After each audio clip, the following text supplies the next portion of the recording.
even by popular demand. Welcome if you just joined us to arguably the most exciting stage, although I'm biased by saying that. Our next panel that we have up is talking beyond investing in the NFT itself, you're investing in the community. And one thing my coach taught me is you either win or you learn. So all the money that these gentlemen shared that they lost, they were expensive learning lessons. The important thing is they can still bat again.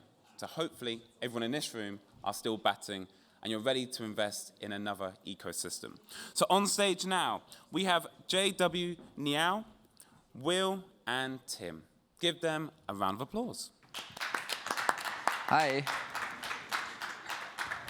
Yeah, I think our fourth guy rock pulled us. He's not going to be joining us.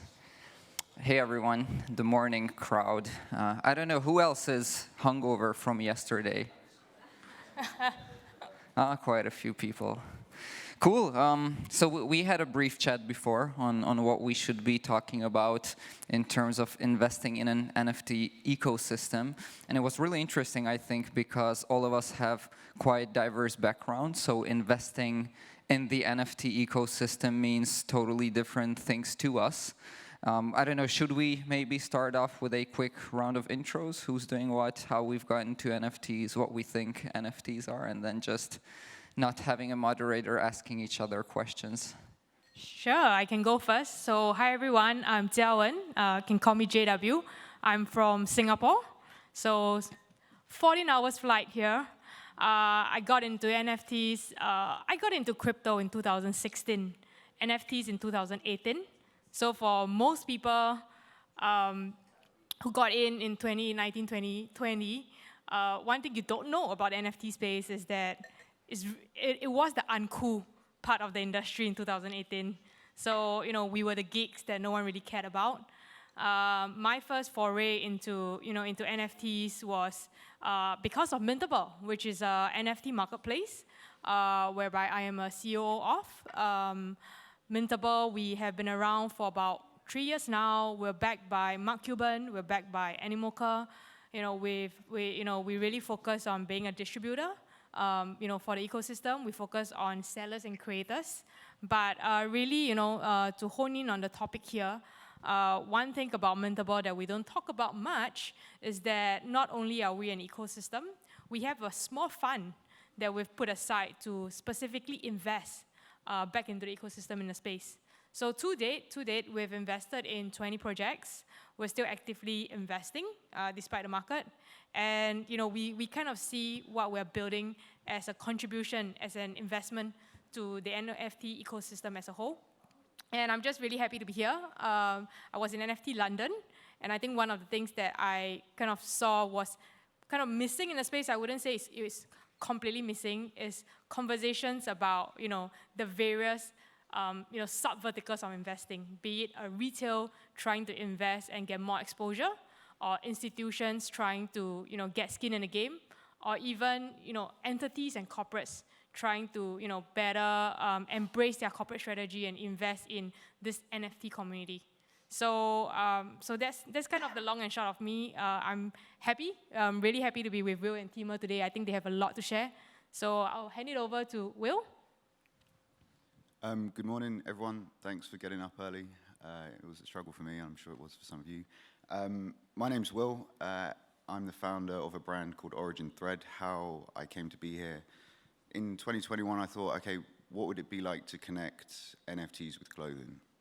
I started thinking in that direction. How can you use the properties of an NFT, the permanence of it to record, for example, sourcing information? How can you use the media to connect customers with how their clothes are made? That led us to launching our first collection of clothing about 3 months ago, and really looking forward to the technology that we develop in-house, the systems that we develop in-house of connecting garments with clothes, the experience we get from doing that, how then over the next year we can begin to partner with brands to bring that to them. I guess for me, a slightly different view of kind of investing. Kind of here today, I think I'll talk about how we choose to invest our time, how we choose, perhaps as founders in the room, how we choose to invest in, the direction we're going in. And that for me really comes down to thinking about where is the space moving, the people you caught the tube in with this morning, which NFTs will they own? Because in my mind, most of those people probably don't collect art. Some of them might collect collectibles, Pokemon cards, stuff like that, but it's still quite a small percentage of the market, whereas everyone there will have a favorite band, everyone will have a favorite, not everyone, a lot of people have a favorite sports player, people will have items of clothing that they choose to represent their identity. So how can we think about investing our time and effort into getting to where the puck's going, not just where it is currently? Yeah, that's actually a very interesting question that we're also exploring quite actively. My name is Timur. I'm the founder of Ngeow. We value NFTs through machine learning to enable the next level of financial services like loans and insurance, with the long-term vision of helping corporations being onboarded to the space through accountancy and different services for digital assets. I'm quite new in the space, if I can say it like that. I joined the NFT train around a year ago when it was like everything was shiny, NFT summer was booming. And I'm actually a huge gamer, so I started trading mainly game-related assets, Axie Infinity, Fandom Galaxies, and a few others. I also really like this value proposition of a digital economy built around communities. So in order to get more familiar with the space, to understand a bit more in depth, I started co-organizing NFT Club Berlin, which since then became one of the biggest communities in Germany for NFT collectors, artists, and more. And so what we do there, we host bi-weekly meetups, hackathons, conferences. And so throughout these discussions with different thought leaders and players in the ecosystem, I was able to have a bit of a better understanding of where the industry is going, what are some problems that it's facing, and I was able to validate the idea behind Ngeow. And just to share a bit more, so on like what investing into NFTs, I'm mainly looking at NFTs as an asset class, because at Ngeow we fully believe that what Will just said, that NFTs are going to be so much more than just PFPs. You will have lots of utilities, and of course you already see big brands moving into the space. So we had quite a few panels yesterday about how it's revolutionizing the game industry. You probably heard 2-3 weeks ago, Starbucks launched their loyalty points through NFTs. Big fashion brands, right, like Nike, Adidas, everyone else is coming into the space, and there's newer and newer use cases popping up on a daily basis.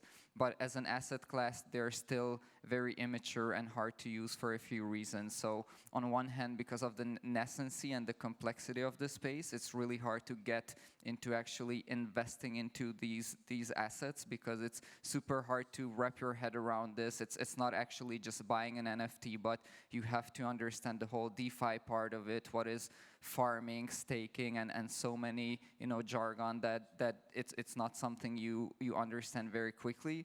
Also, when we're talking about financial services, loans, and insurance, appraisal of an asset class is extremely important. And currently, usually when I'm speaking with traders, they're looking at floor prices and a few other things which are not very relevant or accurate enough to be able to build financial services effectively. And so I think all of these problems overall give us lots of barriers to entry for actually investing into them as an asset class. So that's what we're trying to change with Ngeow. Timur, I just had a question for you kind of come up as you were speaking there. One of the previous panelists was giving his NFT investing advice, and one of the things that stuck in my head was like, make sure you sell early. How do you square the circle of make sure you sell early with actually thinking about giving valuations to these things in a time frame greater than 30 days? Good question. I think, yeah, it depends whether you should sell early or not. I guess it depends on the type of trader you are.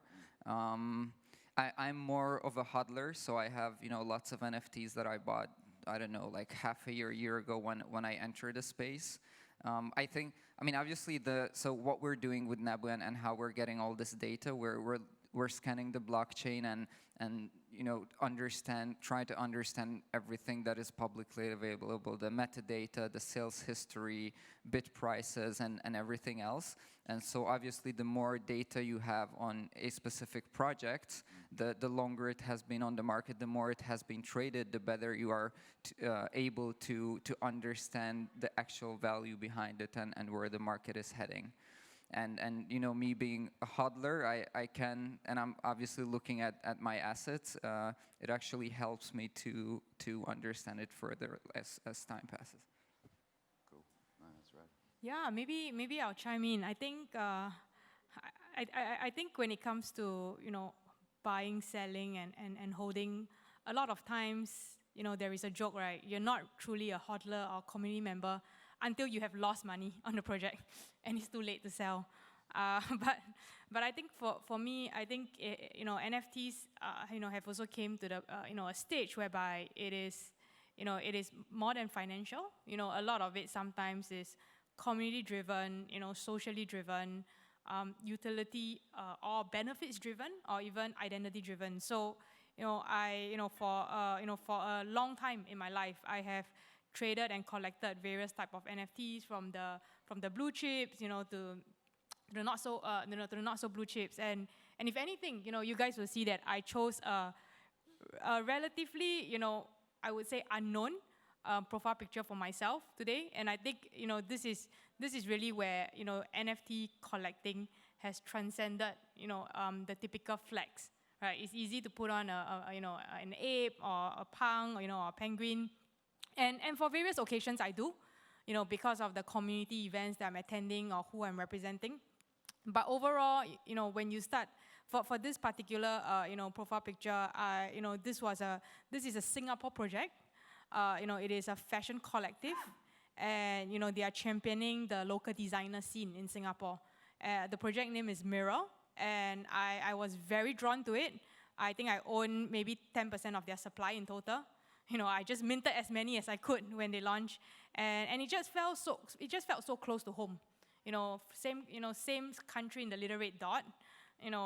Fellow entrepreneurs trying to build something, and so I went all in. And it has came to the point whereby I stopped looking at price. I just follow the project. I just try to be helpful to them and understand what they're doing, and try to represent them as much as possible in the various events. And I think that is what I think Will alluded to. Like, how do you invest in NFTs in your life? How does it go beyond a dollar value? And how does it enrich your experience? Yeah, so that's kind of my experience. I think, Will, you probably have some of your own stories to share as well. Yeah. I think what's interesting there is it's like the sentimental value of something. And I like what you said, that you're not a true community member until you've lost money on a project. And I think that's one of the interesting things we're seeing now in the bear market. I think a lot of the froth feels to have gone. A lot of the days where you could make 5x on your money in an afternoon just by minting something, they're kind of fewer and far between. And I think people now are collecting more in your style of, okay, which things have value to me? How does this represent my identity? And I think one of the things we see more broadly with the internet is this real, it's like the long tail, right? And like this project here is a great example of that. Is you're deep in the long tail, but for the person that's valuable for, it's enormously valuable. And it's just like, one of the things I was thinking about this morning on the bus on the way in here, there's a guy called Art Gnome. Some of you may follow him. And his NFT investing advice is to buy things that you love from artists that you want to succeed at a price you can afford, in full knowledge that you might never be able to sell that item. And if you do so, you'll never be disappointed. And in my own experience of buying and selling NFTs is when I followed that advice, I've never been disappointed. And when I haven't, sometimes I have. I think something you touched on there is really interesting, is this sense of identity with NFTs and fashion. We use clothes to signal our identity to the outer world, in the physical world. People will wear items of clothing which tell the world who they are, what kind of person they want to be, how they want to be perceived, what kind of tribe they belong to. And in the digital world, we're seeing the same. And I think it's we're going to have incredibly niche brands like the PFP of JW, and we're also going to have massive brands and everything in between. So really our thinking is, how can we help that happen? How can we move towards that? What does that look like? So that's kind of my thoughts on it. Agree. I actually have a framework when I'm looking at a NFT project in terms of investing. I call it Fabric. F stands for founders, which is, I mean, as with any company, if you're investing in, or any project, founders and the team is the most important thing. So I always look at who they are, what have they done before, are they able to execute on the whatever roadmap they're saying they are going to do. After looking at the team, comes to me this sentimental part. So the art, do I like it? If I get rug pulled, if it goes down, will I be happy to still own that art in my wallet and look at it and really just be okay? At least it looks good. Then B is blockchain metrics, is something that obviously we are looking at quite actively, but things like, who are buying into a collection, are those whales or not, are they buying in singles or bulk, how has been the purchasing been looking in the past couple of days, hours, and minutes, just to see where the market trends are going. Then the roadmap, so obviously that's another important thing, and I think the whole utilitization of NFTs and the more use cases that we see popping up are being constantly added to the older NFT projects to their roadmap, and it's actually super exciting. And usually, a project which has an exciting roadmap and a good founding team, that almost signals all the time that the value is going to go up on the long run. So this is the blockchain metrics. Then the importance, which bit circles back to this roadmap. Like, is it one of a kind project? Is it the 100 millionth very similar project, which is just, I don't know, randomly generated art with saying that if we get to X thousand of purchases, then we give you free merch, or is it something that's really changing the industry? And the last thing to see for me is the community, and from the community, if you just go into their Twitter, into their Discord, you already are able to see whether that's more of a toxic community, which is like a pump and dump scheme. Hey guys, buy into this, invite your friends, blah blah blah, or is it really a community which supports each other, which works with the founders, give you good ideas, and brainstorm together on where the project should be heading. So these are the things I'm actually looking at when thinking of investing into a project. That's really good. I like that. Thank you. JW, I was wondering if you had any sort of data-driven NFT investing, if you had any insight into that. Yeah, so I think there are various, at least in my day job, right? Like, there are various data points that I can reference to, either in the marketplace, what we see users, what kind of NFTs we see users buying, what kind of NFTs we see them selling, as well as on the fund side, the way we think about things. And I think at least for the next 3 months, 6 months, which is pretty much an eternity, right, in NFT time frame. I feel like where we're headed, at least what the users are saying and what they're buying and what they're trading, is that NFTs continue to be financially driven, but it's starting to segue into verticals of hobbies and passion. So it's pretty much like watch collecting, art collecting, exotic car collecting, whereby at the end of the day, dollars and cents, do drive the overall trend and behavior. But people get a lot of joy in doing it. People get deep into it because it's what they like, it's what they're passionate about, and eventually gets less kind of mechanical, whereby you look at spreadsheets and stuff like that. And of course, those are important. Those are going to be the kind of like baseline that you need to at least pass. And I think that's what a lot of what Timur is doing comes in. But out of the quantitative side, in the qualitative side of collecting and investing, it becomes very passion driven, very even art, aesthetics and community driven. Yeah, and I mean, you mentioned that you are investing into different companies from the space, so you're on the frontier of innovation. How do you see the market currently? What are some interesting projects in the space? What are these companies aiming for? What is their vision? Yeah, I think when you put on your investing hat as an institution, I think there are various brackets that needs to happen for the next frontier of NFT adoption. So what are those? Anything that removes user friction, products that push for ease of use and mass adoption, anything related to scaling.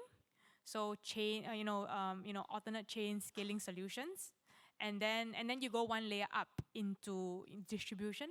So fellow marketplaces like ours, enablers, infrastructure, and then another layer up, which is pretty much I think a lot of what Will and Timur is doing.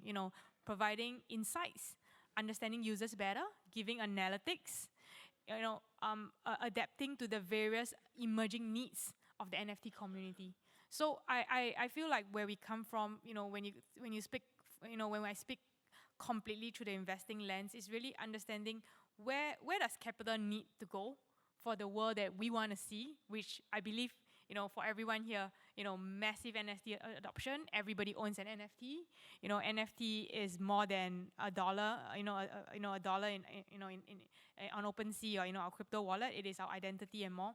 And to see a world like this, what are the type of companies that should be given capital to build, and how do we contribute to this vision? So that's kind of like our perspective. What about you guys? What are you guys excited about? In the next 3 to 6 months. The thing I always think about is what the mates that I have that I go to the pub with. What's going to be the first NFT that they buy? When are they going to buy an NFT, and what's that going to be? And for me, it really is looking at that is how brands intersect with NFTs, because people already give enormous value to the IP of brands. They give enormous value to using brands to signal who they are, what they believe in. NFTs give people the digital ability to do that. And as we spend more and more time, half of our life in the physical world and half of our life in the digital world, how do people choose to project their identity to things that they love, things that they believe in? And I think the point you make is key. How can we make that easy? How can we make that as simple as possible? How can we make that not as confusing as possible? Someone made a great point yesterday. They said, no one knows that they're using HTTP or a JavaScript framework when they log onto a web app, right? They don't care. They care what it does for them, what value it gives to them. So how we can do that. Yeah, I agree. I mean, and you're quite insightful on the whole fashion side of NFTs. I'm wondering, what do you think? Where is that space heading? So how NFTs are gonna be in fashion in 2 to 3 years now? Super hard question. Sorry. No, I like it. 3 years might be a bit quick, but I think every luxury product is going to come with an NFT. And an NFT, fundamentally, if you boil it down, is like a digital certificate of ownership. And it's the infrastructure to provide digital certificates of ownership. And if you look now, JW mentioned watches. You get like a paper certificate. I mean, come on, it's 2022, right? And then how could a brand who's using watches use that NFT as the point for accessing servicing, for accessing priority access to new products? I mean, if you look at how watches work currently, and the grey market in watches, that eliminates that immediately. So, yeah, for me is that I think every luxury product will come with an NFT, and that seems inevitable to me. Cool. It seems we have less than a minute left. Any closing thoughts we want to share with the crowd before? Yeah, I think something interesting that happened to me. I just want to share with everyone here. So I was chatting with someone, who bought a pass to enter this event, and I'm like, so, what's the latest NFT you bought? And it's like, I don't have an NFT. And I'm like, have you ever tried to? And like, yeah, I did, but it's just way too hard. I work for a company that is interested in NFTs, but we use Windows, and I can't install MetaMask. And I'm like, okay. So so you're interested in NFTs, you found it hard, yet you were willing to pay to buy a ticket to come here and learn. They're like, absolutely. Like, so how do I start? So I think this is the level of interest and conviction and, I think hunger that we're seeing from the outside world that's trying to get into the space. And I think that's heartening. Like, bear market or bull market, I've never quite seen someone, join a conference or summit without even, getting involved, right? Like, you wouldn't quite join a cosplay convention without even owning a set of cosplay or, watching an anime series. But yet we have this, behavior here. So it really speaks to the opportunity as well as the work that we need to do to create that bridge for everyone to cross. No, great. We're out of time. I think that was just perfect. So, Thank you.